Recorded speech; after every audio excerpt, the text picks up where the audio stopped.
হঠাৎ করেই যেন নদী কিংবা সমুদ্র থেকে হারিয়ে গেছে ইলিশ মাছ। জাল ফেলে দিনরাত বসে থেকেও মাছের রাজার দেখা পাচ্ছেন না জেলেরা।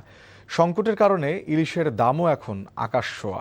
বরিশাল থেকে গোবিন্দ সাহার ক্যামেরায় আক্তার ফারুক শাহিনের পাঠানো রিপোর্ট। টানা ৬০ দিনের নিষেধাজ্ঞা শেষে চলতি মাসের মাঝামাঝি সময় থেকে সাগরে মাছ ধরতে যান জেলেরা। জাল ফেলে বসেও ছিলেন তারা, তবে মিলছে না ইলিশের দেখা। অধিকাংশই ফিরছেন শূন্য হাতে। সাগরে বোট যারা নামছে এরা মাছ টাছ পায় নাই। যেখানে মাছ লাগবে মনে করেন 10 মন, এইখানে আয় 2 মন, নদীতে মাছ কম। ভরা মৌসুমেও ইলিশের এই সংকটের জন্য সমুদ্রে বেপরোয়া ট্রলিং আর জাটকা শিকারকে দায়ী করছেন জেলেরা। বেপরোয়া ট্রলিংয়ে কেবল ইলিশ নয়, সব প্রজাতির মাছ ধ্বংস হচ্ছে বলছেন তারা। ট্রলিং বাদ করে দিতে হইব, ট্রলিং কোনো সাগর যাইতে পারবো না। যাইবো ঠিক আছে, কিন্তু এই লাল জাল লয়ে যাইবো, যে জাল দিয়ে আমরা মাছ ধরি। প্রশাসনের নজরদারি ছিল না বিদায় ডিমলা মাছ জেলেরা ধরে ফেলেছে, তাই মাছের সরবরাহ খুবই কম। সংকটের কারণে ইলিশের দামও এখন আকাশ ছোঁয়া। ছিটাফোঁটা যা মিলছে তাও বিক্রি হচ্ছে ২ থেকে ৫,০০০ টাকা কেজি দরে।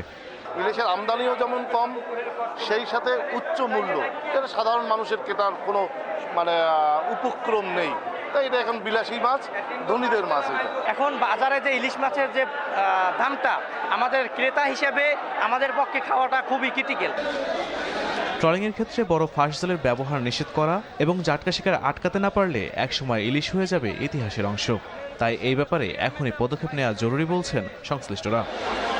NTV news desk.